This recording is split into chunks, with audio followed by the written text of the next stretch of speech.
ओम नमः भगवते वासुदेवाय। नारायणं नमस्कृत्यं नरं चैव नरोत्तमं देवीं सरस्वतीं व्यासं ततो जयमुदीरये।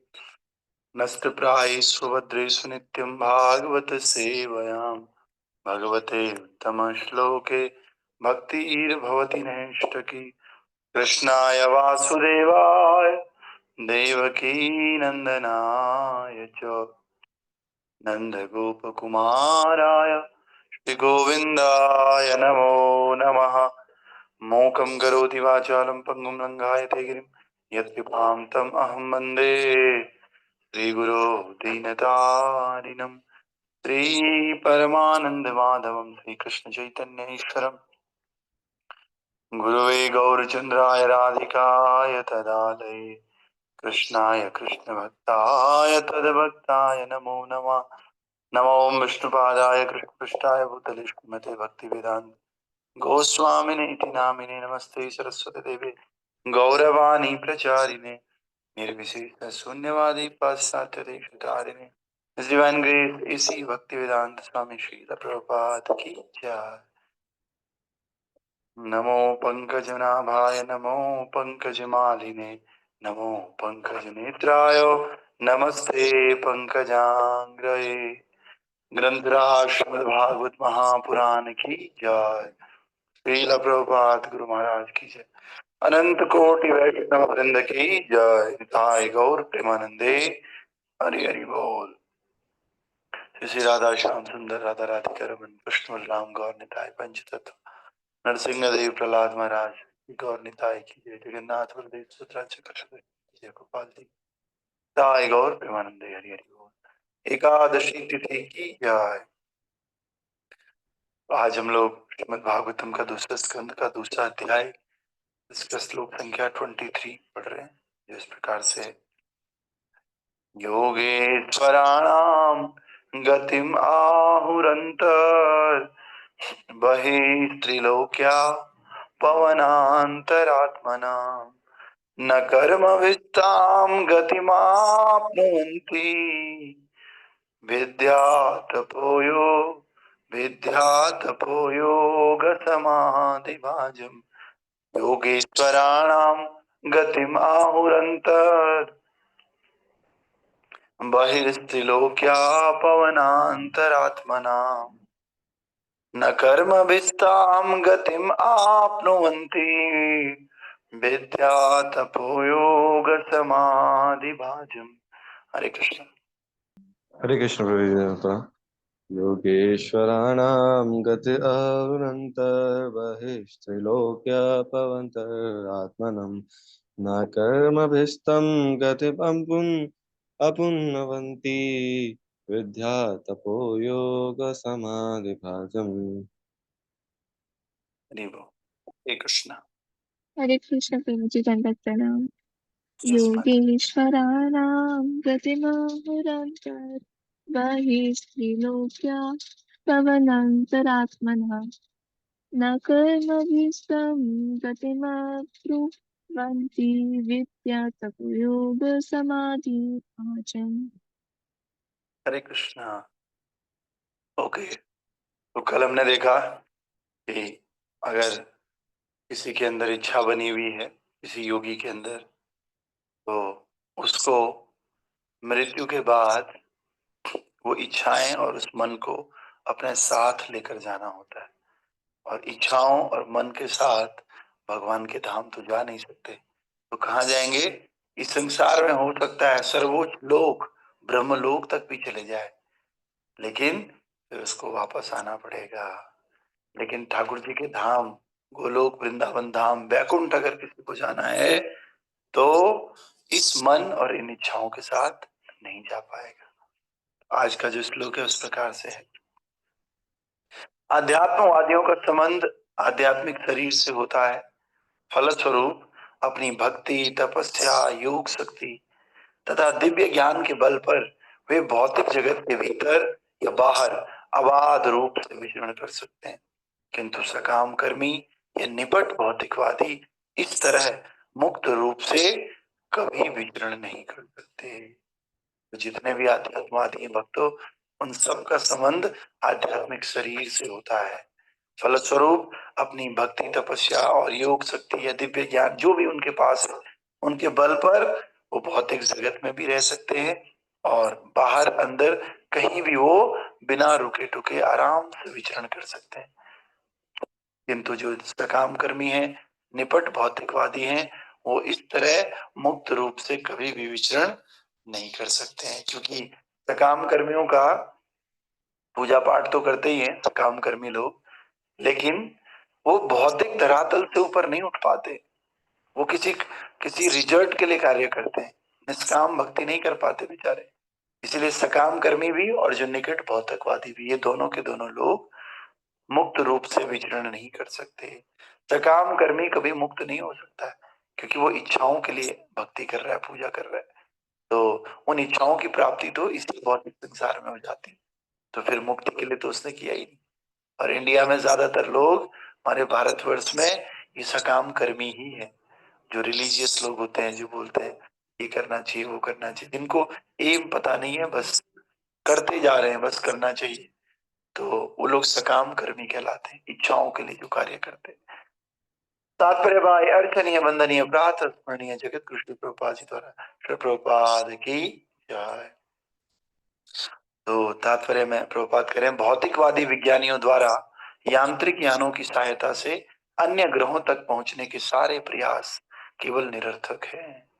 तथापि पुण्य कर्मों द्वारा मनुष्य स्वर्ग लोक पहुंच सकता है, किंतु ऐसे यांत्रिक या भौतिक कार्यों द्वारा, चाहे वो स्थूल हो या सूक्ष्म, मनुष्य स्वर्ग या जनलोक से आगे नहीं जा सकता है।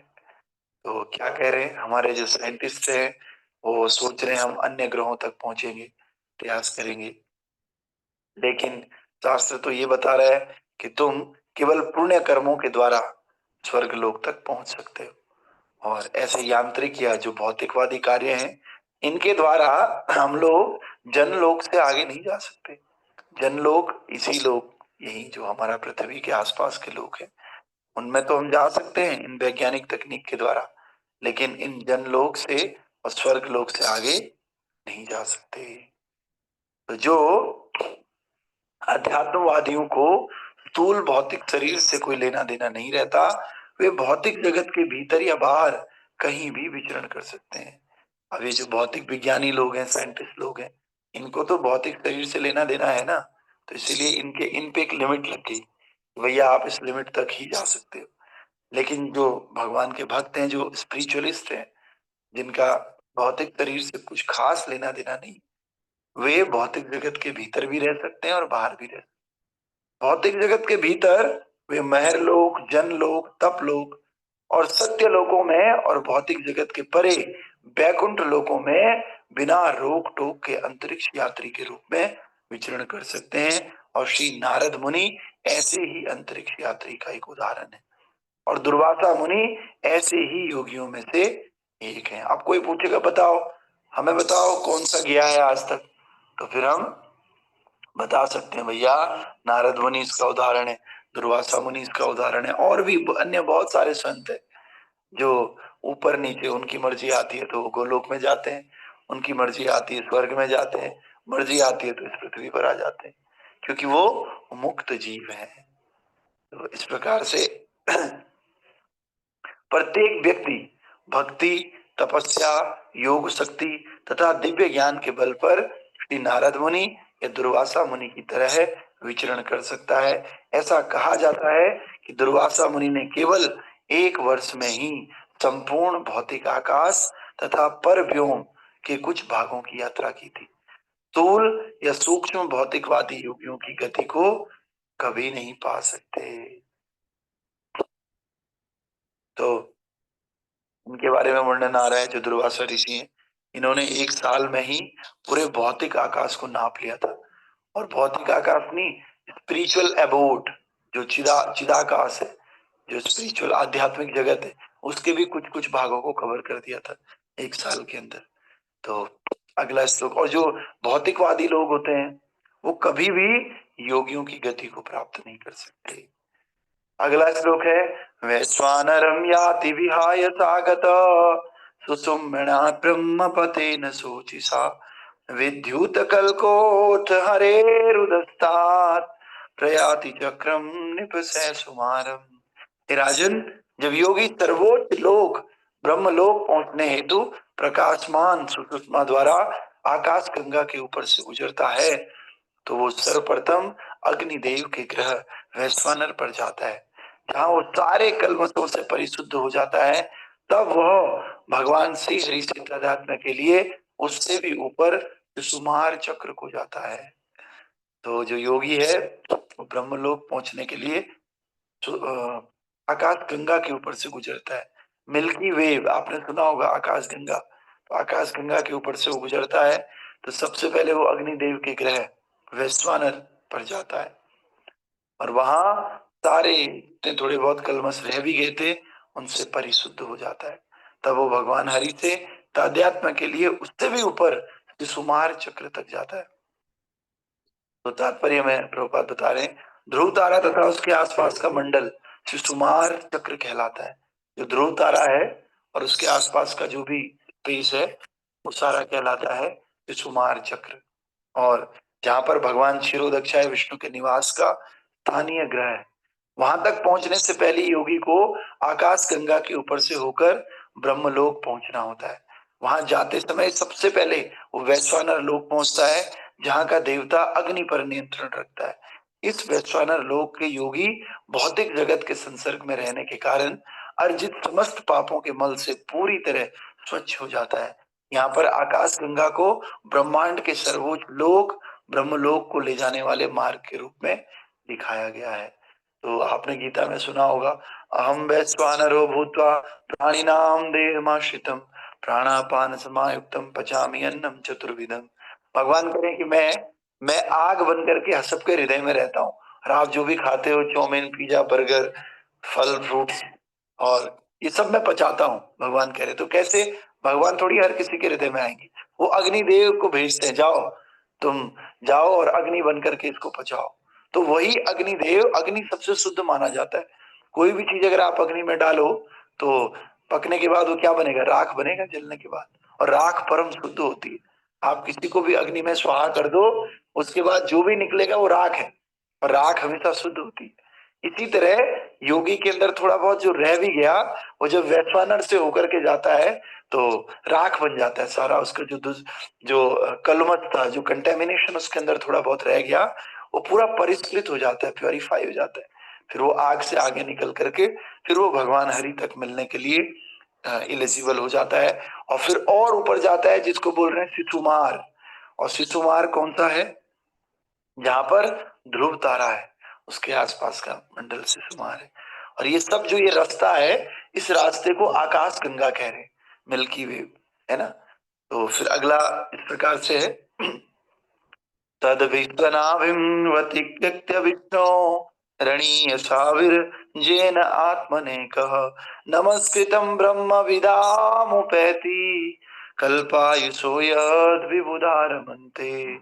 कह रहे ये सुकुमार चक्र संपूर्ण ब्रह्मांड के घूमने की धुरी है और यह श्री विष्णु की नाभि कहलाती है। और भी क्लियर हो गया, सुकुमार क्या है कि धुरी है। धुरी मतलब होता है व्हाट यू कॉल, एक सेंटर पॉइंट है जहां से सब लोग घूमते हैं।